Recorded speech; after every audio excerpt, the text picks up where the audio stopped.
Jesus. Abra tua Bíblia comigo, por favor, no livro de Atos, capítulo de número 18, dando continuidade ao estudo da palavra de Deus, referente ao livro de Atos. Nós vamos estar lendo a palavra do Senhor.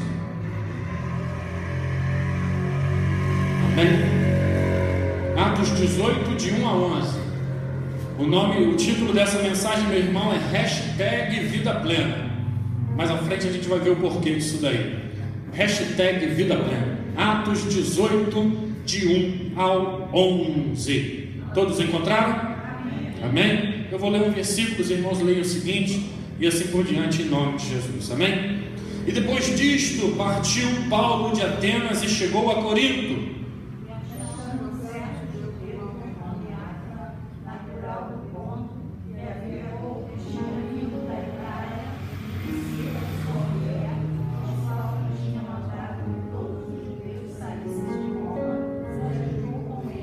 E como era do mesmo ofício, ficou com eles e trabalhava, pois tinham por ofício fazer tendas. Todos os sábados disputava na sinagoga e convencia judeus e gregos. E quando Silas e Timóteo desceram da Macedônia, foi Paulo impulsionado pelo Espírito, testificando aos judeus que Jesus era o Cristo. Mas insistindo e transformando eles, sacudiu as vestes e disse: o vosso sangue seja sobre a vossa cabeça.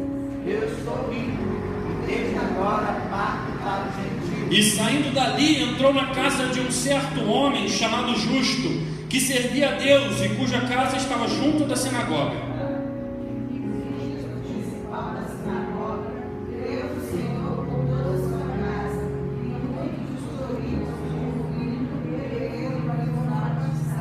E disse o Senhor em visão a Paulo: não temas, mas fala, e não te cales.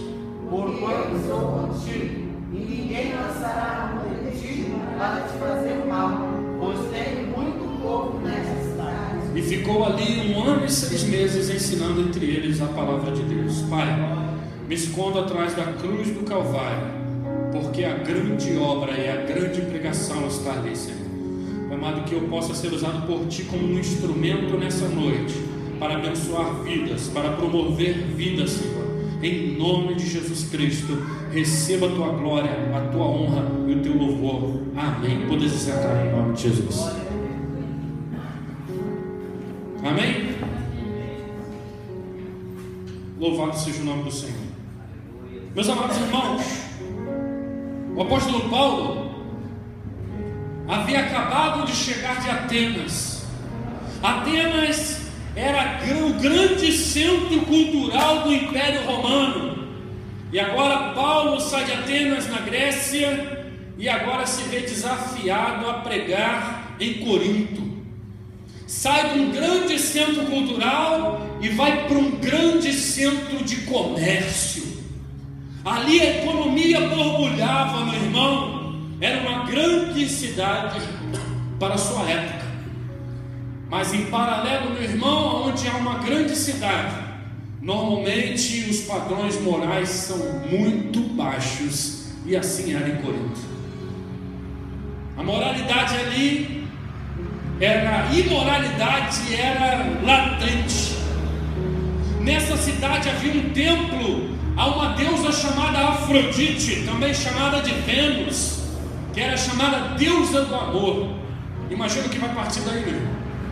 A serviço desse templo haviam 1000 escravas que vagavam pela rua à noite como prostitutas. Imagina que cidade terrível era Corinto. A promiscuidade ali era tal que Corinto tiazomai significava praticar iniquidade. A palavra corintiates passou a ser sinônimo de meretriz.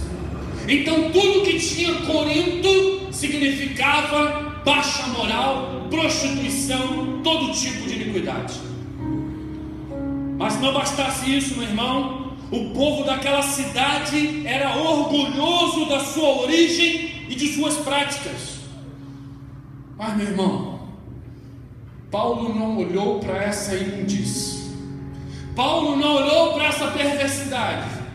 Paulo olhou e viu que haviam pessoas ali que necessitavam ouvir o Evangelho para uma mudança de vida. Paulo, consciente de que ali havia almas preciosas para o Senhor, avançou para aquele lugar. E em vez de olhar e desprezar aquelas pessoas, ele via campos brancos, meu irmão.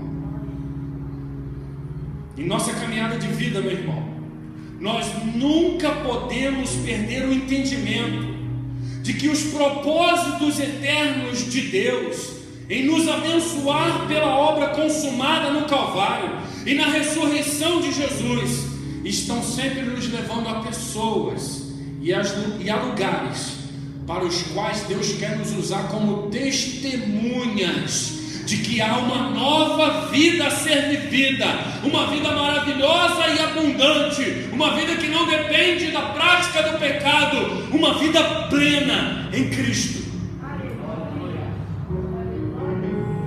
Eu começo essa pregação nessa noite te perguntando: por onde o Senhor tem te levado? E como estão os teus olhos a respeito daqueles que te cercam? Por onde você caminha? A vida de Paulo, meu irmão, era uma vida agitada, era uma vida de correria.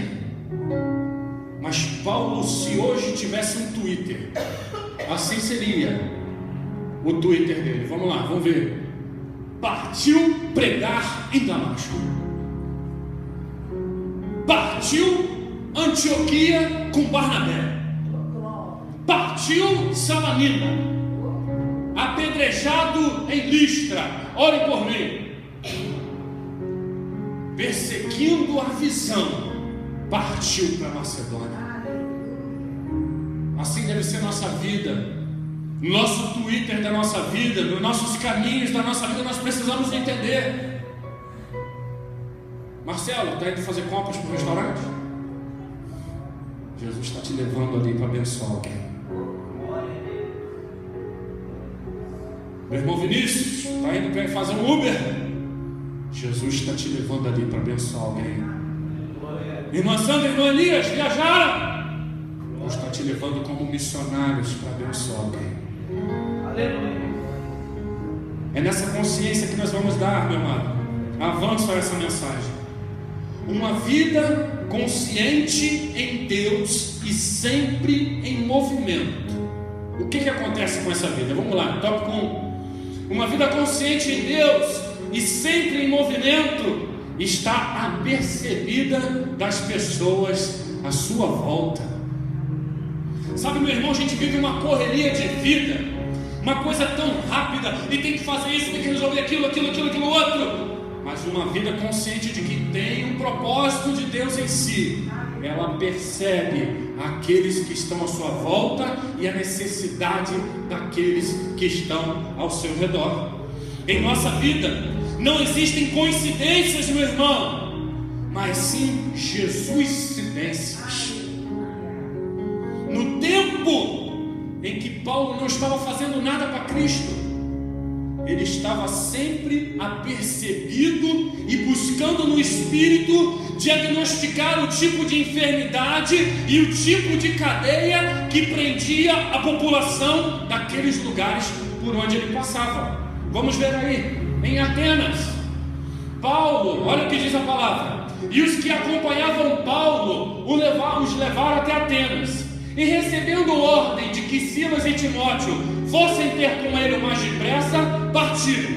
E enquanto Paulo os esperava em Atenas, o seu espírito se comovia em si mesmo, vendo a cidade tão entregue à idolatria. Paulo estava incomodado. Essa gente está indo para o inferno. Ele detectou o problema dessa cidade é a idolatria. Vamos ver em Corinto o que acontece. Paulo conhece em Corinto Priscila e Áquila, crentes judeus expulsos de Roma pelo imperador Cláudio. Com eles começa um negócio de fabricação de tendas para se sustentar. mas apesar do seu ganha-pão, não perdeu o foco principal da sua vida. Diz a palavra: e depois disso partiu Paulo de Atenas e chegou a Corinto. E achando um certo judeu por nome Áquila, natural do Ponto, que havia pouco tinha vindo da Itália, e Priscila sua mulher, pois Cláudio tinha mandado que todos os judeus saíssem de Roma, ajuntou-se com eles, e como era do mesmo ofício, ficou com eles e trabalhava, pois tinham por ofício fazer tendas. Paulo estava esperando chegar apoio para a sua vida, e resolveu ganhar seu pão e começar a trabalhar. E ali ele percebeu: tem crente aqui na área, e vocês falam a mesma linguagem que eu. Vocês são crentes também? Priscila e Áquila viram para Paulo e falaram assim: Paulo, somos crentes também. Fomos expulsos de Roma porque somos cristãos, e agora estamos aqui em Corinto. E Paulo olha para aquele povo e fala assim: a gente tem um negócio especial. Vamos fazer um negócio, começar um trabalho de tendas aqui? E Paulo começa um trabalho de criar tendas para poder fazer o seu dinheiro. Mas Paulo tinha um propósito, meu irmão. Paulo estava percebido à sua volta, e apesar do seu trabalho, ele não perdeu o entendimento do que estava acontecendo naquela cidade de Corinto. Mas pelo contrário, ele entendeu que tinha gente de Deus naquele lugar que ia ajudar ele a continuar a fazer uma grande obra. Priscila e Áquila mais à frente são chamados por Paulo de grandes cooperadores, se tornam líderes de uma igreja. Quem sabe Priscila e Áquila não se viram assim? E quem sabe você não se vê assim? Mas eu quero te dizer, eu te vejo como líder. Eu te vejo como gente de frente de obra. Eu te vejo como chamado por Deus para fazer uma grande obra. E assim Paulo olhou para Priscila e Áquila, e ele já percebeu o potencial deles e falou: vou investir ali. Assim como Barnabé fez na minha vida no passado, agora eu faço na vida deles.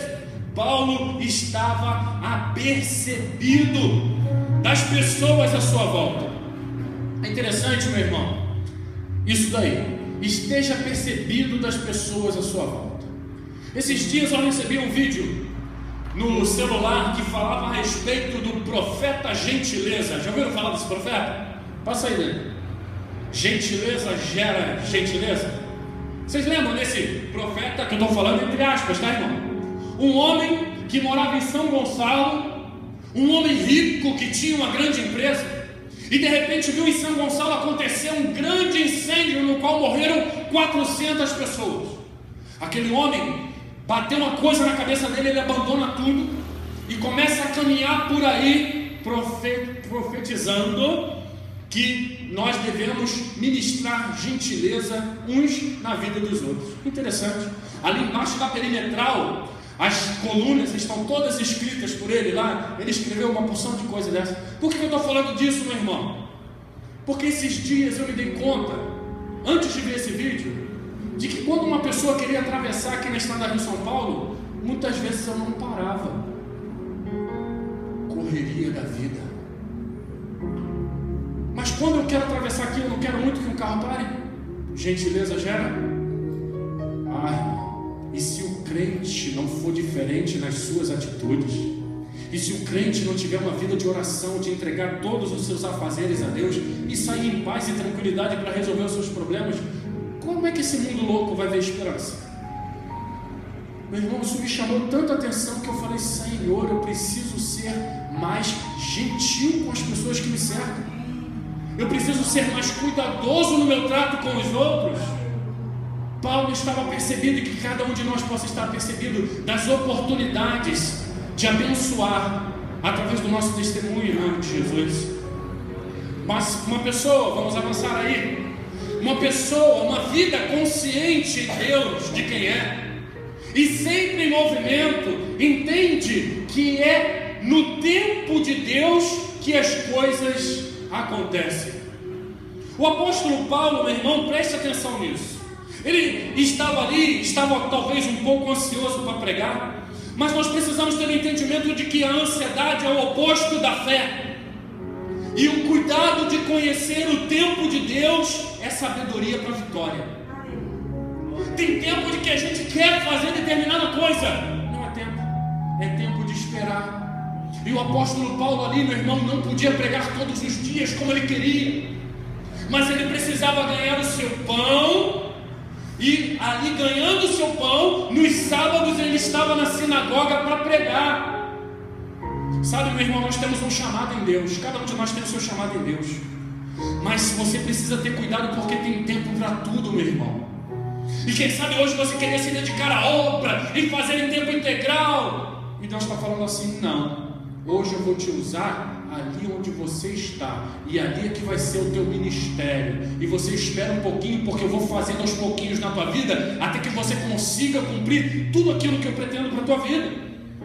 Paulo estava, meu irmão, entendendo que tem tempo para tudo. Então Paulo trabalhava secularmente de segunda a sexta-feira, e no sábado ele pregava nas sinagogas.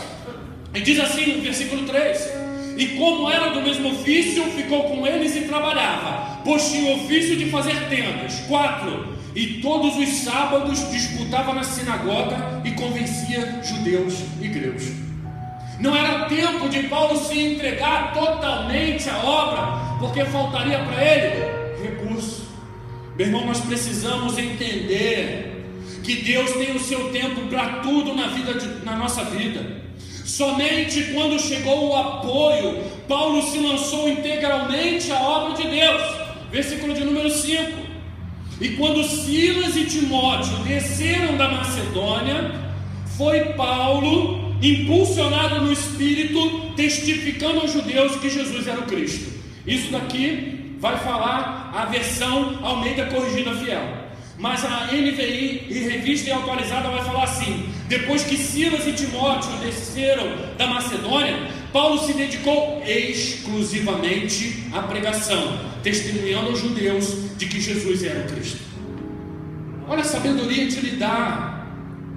Entenda que onde você está hoje é o ministério que Deus está constituindo na tua vida. E se você, meu irmão, necessita, e todos nós necessitamos ganhar o nosso pão, que exerçamos o nosso ministério muito bem feito. Provavelmente, juntamente com o apoio pessoal de Silas e Timóteo, que vai falar ali, eles também provavelmente trouxeram ofertas da Macedônia que possibilitaram que Paulo agora se dedicasse integralmente. Mas eu quero te dizer, meu irmão, entenda o tempo de Deus na tua vida. Não se precipite, meu irmão. Tem gente achando que Deus vai fazer tudo na sua vida quando é tempo de trabalhar secularmente ainda. É tempo de fazer a obra. Quando você trabalha secularmente, você dá o seu melhor, você glorifica o nome do Senhor também. Você sabia disso? Você prega o Evangelho também. Entenda que o tempo de Deus, e em todo tempo, dê atenção, meu amado, àquilo que Deus colocou na tua mão, meu irmão. A Deus dê todo o seu amor e gratidão e devoção pela graça salvadora de Jesus Cristo. Aos seus familiares, dê a melhor atenção, o melhor carinho, o melhor tempo de qualidade possível. Aos seus clientes, você que trabalha, o melhor atendimento, o melhor trabalho, o melhor serviço, o melhor produto. Também pregamos o Evangelho assim, meu irmão. Porque se sabem que somos crentes, que somos servos do Senhor, precisamos ser melhores no nosso trabalho, precisamos fazer para o homem assim como se estivéssemos fazendo para Deus. Se você é empregado, seja o melhor empregado, glorifique o nome do Senhor dessa forma também, meu irmão. Mas tem gente que mete o pé pela mão, meu irmão. É tempo de trabalhar, a pessoa acha que é tempo de fazer alguma coisa na igreja. Se é tempo de trabalhar, é tempo de trabalhar, meu irmão. Porque existe um momento que você vai precisar do teu sustento. Tenha sabedoria, entenda o tempo de Deus, trabalhe, batalhe, ganhe seu pão. Deus está sendo glorificado também nisso. Você também está pregando o Evangelho através dessa forma.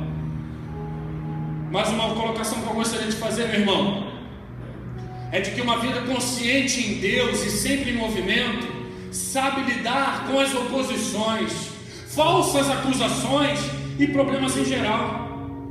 Por toda a cidade que Paulo passava, havia algum tipo de tribulação. Até em Bereia, meu irmão, a palavra foi aceita muito bem. Aí vem os judeus de outro lugar, vão para lá para perseguir, e Paulo tem que correr. Por toda a cidade, Paulo sabia. E verdadeiramente, meu irmão, se Paulo olhasse para os problemas que passaria, somente com a perspectiva humana, ele teria desistido de tudo.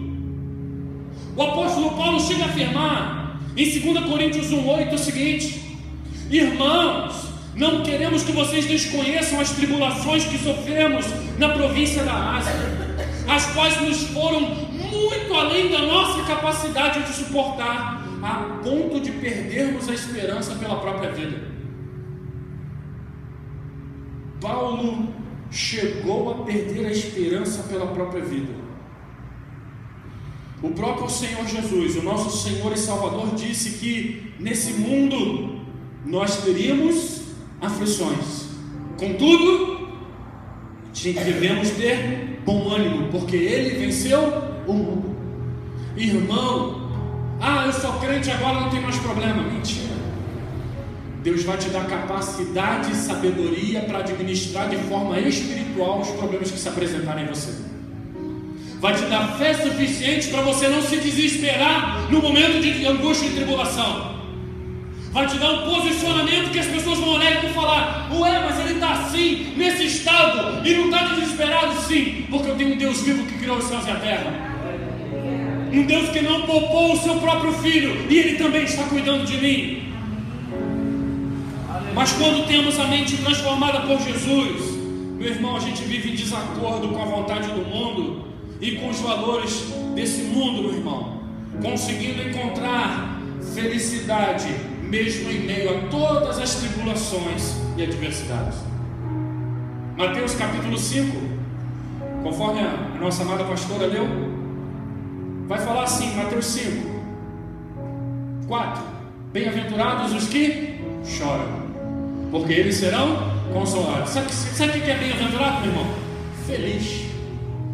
Não é antagônico esse negócio? Não é esquisito? Sério, irmão?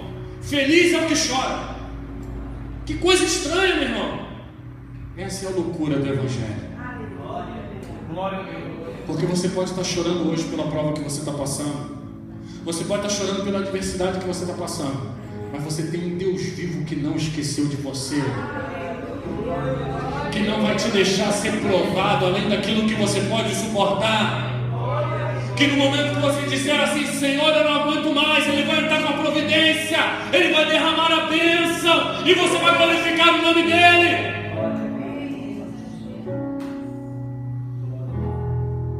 Felizes são os que são perseguidos por causa da justiça,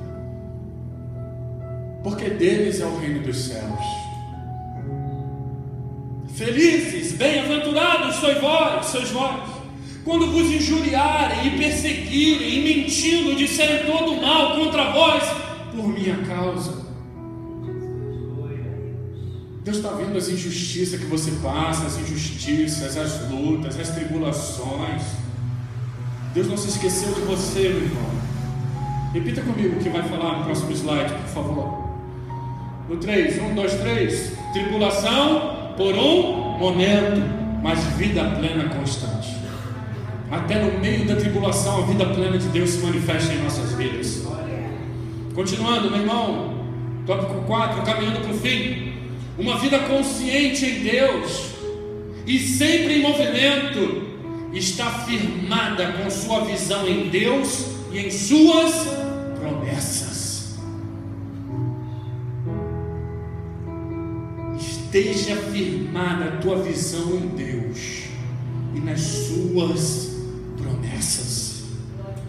Precisamos confiar que aparentemente, apesar do insucesso em algumas áreas da nossa vida, Deus nos exorta, assim como um homem que trabalha no campo, a manter a fé, já que apesar de não vermos que a semente está se desenvolvendo na terra, e que a semente que você tem plantado, Deus vai dar o crescimento em nome de Jesus. Diga comigo, meu irmão, em nome de Jesus. Os frutos são inevitáveis. Diga comigo em nome de Jesus. Do 3. 1, 2, 3. Os frutos são inevitáveis. Por quê? Porque a palavra diz em João 15, 16 a 17: vocês não me escolheram, mas eu os escolhi para irem darem fruto, e fruto que permaneça, a fim de que o Pai lhes conceda o que pedirem em meu nome. Este é o meu mandamento: amem-se uns aos outros. Semeia o amor e veja a vitória de Deus na tua vida. Semeia o amor e veja Deus agindo na tua vida. Ame, abrace, perdoe. Seja diferente desse mundo, e você vai dar muito fruto para a glória do Senhor. Um versículo que a minha ovelhinha gosta muito, Salmo 126, 5 e 6. Os que semeiam com lágrima cegarão com alegria. Aquele que leva a preciosa semente, andando e chorando, voltará sem dúvida com alegria, trazendo consigo os seus molhos. Sem dúvida, minha irmã. Daqui a pouquinho, minha irmã, essa prova vai passar e você vai estar sorrindo e trazendo os teus molhos em nome de Jesus. Versículo 8 de Atos 18 vai falar assim: Crispo, chefe da sinagoga, creu no Senhor, ele e toda a sua casa. E dos coríntios, os que ouviam, muitos criam e eram batizados. Certa noite o Senhor falou a Paulo em visão: não tenha medo, continue falando e não fique calado. Ouça da parte do Senhor nessa noite para você: não tenha medo, continue falando e não fique calado, pois eu estou com você, e ninguém vai lhe fazer mal ou feri-lo, porque tenho muita gente nessa cidade. Assim Paulo ficou ali durante 1 ano e meio, ensinando-lhes a palavra de Deus. Confia na visão de Deus para a tua vida. Não desiste da caminhada. Entenda que o passado está ficando para trás. Deus tem novos planos, novas conquistas, novos sonhos, meu irmão. E apesar de toda a luta, meu querido, que você possa ter passado, será que fazer a obra do Senhor é fácil? Será que estar como instrumento da obra do Senhor é fácil? Será que o inimigo se agrada quando uma pessoa entra endemoniada por essas portas e é liberta? Será? E será que somos ingênuos a ponto de achar que não seremos atacados por causa disso? Não podemos ser ingênuos. Eu queria concluir, meu irmão, com um versículo bíblico do hashtag Vida Plena, né? E o versículo bíblico que, na verdade, Atos 17, 28 também. Pois nele vivemos, nos movemos e existimos. Como disseram alguns dos poetas de vocês, também somos descendência dele. O apóstolo Paulo, pregando em Corinto, meu irmão, em Atenas, ele se utilizou de uma poesia dos homens daquela cidade para pregar para os homens dali. Olha, os teus profetas falam, porque nele vivemos, nos movemos e existimos. É uma verdade. Em Deus, tudo isso acontece conosco. Também somos descendência dele. Olha que coisa interessante. O apóstolo Paulo, conhecendo aquela cultura, se utilizou daquela cultura para poder falar sobre vida e arrependimento. Tem uma música que eu acho bonita, esse trechinho só. Eu acho que a gente devia usar. É uma poesia desse mundo, mas que diz assim: viver e não ter a vergonha de ser feliz. Cantar e cantar e cantar a beleza de ser um eterno aprendiz. Eu acho tão bonita essa poesia. Mas sabe o que eu acho, meu irmão? Que muitas vezes aqueles que têm Cristo, que são salvos em Cristo Jesus, acham que não podem ser felizes. Às vezes a pessoa tem que andar de cara feia para mostrar que é espiritual. Está amarrado em nome de Jesus. Sorriso nos lábios, alegria, salvação, perdão, sangue derramado na cruz do Calvário para conquistar cada um de nós. Então viva a sua vida, não tenha vergonha de ser feliz. Pregue para esse mundo. Fale do amor de Cristo. Fala para ele como é que é a verdade, como é que é a vida verdadeira, como é que é a verdadeira felicidade. Prega, se utiliza dessas coisas. compreenda que Deus quer que a vida de todo homem seja cheia de propósito, de alegria e de paz. Leve essa palavra. Precisamos viver a nossa vida em Deus, nos movimentarmos por Deus e encontrarmos o sentido da existência em Deus.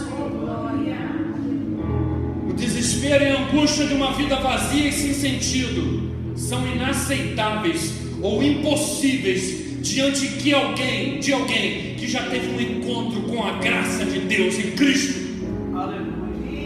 Se você está triste, você esqueceu do Calvário. Se você está angustiado e preocupado, você esqueceu que Deus deu o Filho dele para morrer na cruz do Calvário, e juntamente com Ele te dará todas as coisas. Não esqueça o sentido de Deus para a tua vida. Ao olhar para a cruz, dizemos: Ele morreu para que eu tenha vida. Ele parou de respirar para que eu tenha muito fôlego e saúde para me mover. A sua existência humana cessou temporariamente para que a sua existência divina habitasse em mim eternamente. Graça e paz. Vocês já viram que a saudação de Paulo é sempre graça e paz? Sabe uma coisa, meu irmão? Não existe paz se não houver graça. Não tenho paz. Quando eu não tenho a graça de Deus, a minha tendência é sempre tentar ser salvo. E quando eu vou tentando ser salvo, eu vou vendo que eu sou incapaz de produzir a salvação em mim mesmo. Por isso eu preciso da graça. Eu entendo que Ele me deu e eu recebo, abraço e tenho a certeza da minha salvação. Somente a graça traz a paz. Não há paz sem entender o propósito de Deus em entregar o seu Filho na cruz do Calvário por amor a cada um de nós. Ainda que não vejamos nada de bom e muitas vezes nos acusemos pelos nossos erros. Para encerrar, meu irmão, eu quero te dizer uma coisa. Para o pecado de Corinto, vocês lembram que eu falei que era uma cidade imunda? Uma cidade promíscua? Uma cidade de vergonha? Somente o poder da cruz, da morte e ressurreição e da graça de Deus poderia alcançar os perdidos naquele lugar. Sabe como é que o apóstolo Paulo termina 2 Coríntios 13:14? Como a gente falou, a graça do nosso Senhor Jesus Cristo, o amor de Deus e a comunhão do Espírito Santo seja com todos vocês, ministrando vida sobre aquele povo que havia se arrependido do seu pecado. Mas ele começa 2 Coríntios dizendo, de novo, a vocês, graça e paz da parte de Deus nosso Pai e do nosso Senhor Jesus Cristo. Quando você olhar uma pessoa no mundo, meu irmão, não ache que aquilo ali é estado final, não. Ali é estado inicial, se você pregar o Evangelho e ela se converter. Se coloca de pé em nome de Jesus.